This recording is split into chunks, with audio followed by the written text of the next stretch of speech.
Bonjour à toutes et tous. Aujourd'hui, on va faire une vidéo un peu spéciale. On va faire le premier test, tout premier test, sur un réseau du boîtier MuPilot et du logiciel MuExpress de MuJunction. Comme on l'a peut-être déjà évoqué, MuJunction, c'est une société dans laquelle je suis impliqué et qui a pour vocation de proposer un système de pilotage numérique des réseaux. Je vous laisse aller voir sur le site si vous avez besoin d'en savoir plus. Et aujourd'hui, en fait, on est très content parce qu'on peut faire la première fois la démonstration de notre premier boîtier, qui est le petit boîtier, le MuPilot, en attendant le gros boîtier qui est le MuEngineer. Je vous montre ça tout de suite. Voilà le MuPilot, ici. Pour l'instant, c'est encore une façade non définitive parce qu'on n'a pas encore les façades aluminium qui viendront sur le devant du boîtier avec ici le logo de l'entreprise et le nom du boîtier. Donc la façade avant, ce sera en aluminium. Vous voyez, il est à peine plus gros que mon mini PC qui sert à commander le réseau. Je vous montre tout de suite la face arrière. Voilà, c'est très simple. La face arrière comprend un câble USB qui va vers l'ordinateur, un câble d'alimentation et une broche qui permet de raccorder le feeder qui va vers le réseau. Il n'y a rien de compliqué, tout est très simple ici. Je vous montre maintenant l'interface de commande. Donc retour sur la face avant, l'interface de commande la voici. J'utilise un écran tactile sur lequel j'ai les principaux boutons de pilotage de la simulation que je mets en route ici. Le raccordement par USB du MuPilot, 15 volts, 2 ampères maximum disponible sur la voie, mais je peux le paramétrer. Ici, un suivi de ma consommation et les voyants d'indication de l'état du réseau. Pour l'instant, je n'ai enregistré que 3 machines pour faire le test. Une BB 67400 de Pico, une BB 1600 de Jouef et un autorail 2450 de chez Jouef aussi. Pour chacune de ces machines, j'ai un tableau de commande qui est là, qui reprend la barre de marche, donc qui se commande véritablement au doigt et à l'œil, littéralement.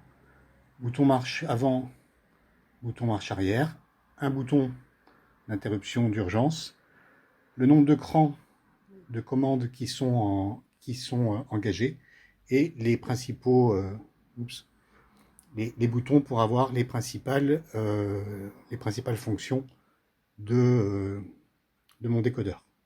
Vous voyez, c'est extensible, on peut aller assez loin. Je vous montre tout de suite comment ça fonctionne. On y va?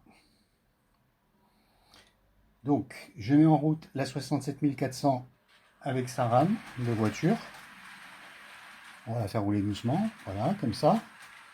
Là, pour l'instant, les feux avant sont éteints, donc j'appuie sur la touche F0 pour allumer les feux, qui maintenant sont allumés.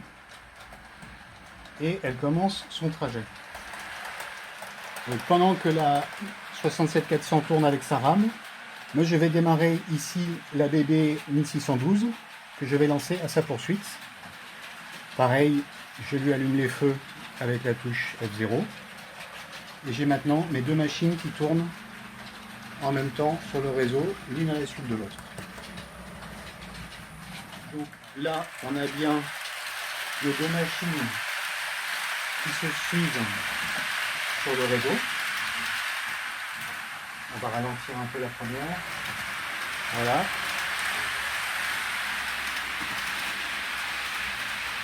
Alors, pendant que mes deux machines tournent sur le réseau, je vais lancer l'autorail qui est ici. Donc, j'allume ces feux. Je démarre le moteur.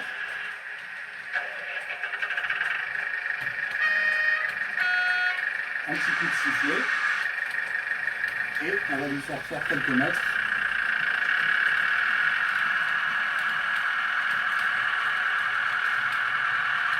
Pendant que tout le reste circule.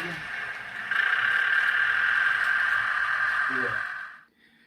Alors je vais vous montrer maintenant l'indicateur de consommation de courant. Donc là on a trois machines qui sont sur le réseau et on a une consommation d'environ 50 mA puisque les 3 machines sont à l'arrêt.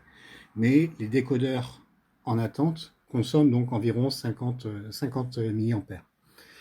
Je vais lancer la 67400 avec sa RAM et on va voir immédiatement augmenter fortement la consommation puisque le moteur pompe du courant au démarrage. Et on va même avoir ici un changement d'échelle dans la règle de consommation. Hop, c'est parti.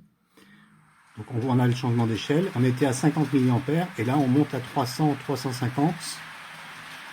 C'est l'appel de courant du démarrage et ça va finir par se stabiliser.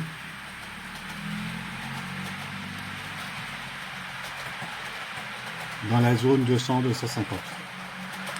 Maintenant, ce que je vais faire, c'est que je vais ici sur le côté démarrer les lumières de l'autorail, le son de l'autorail, et on voit aussi ici le pic du démarrage du son de l'autorail qui est indiqué. Donc on a un suivi très fin de la consommation de courant sur l'ensemble du réseau grâce à cet indicateur. Et comme vous le voyez, avec 3 machines qui circulent, dont une qui est sonore, on est autour de 200-250, donc on est encore très très loin de ce que peut fournir l'appareil, de ce que peut fournir le Mi Pilot. Voilà.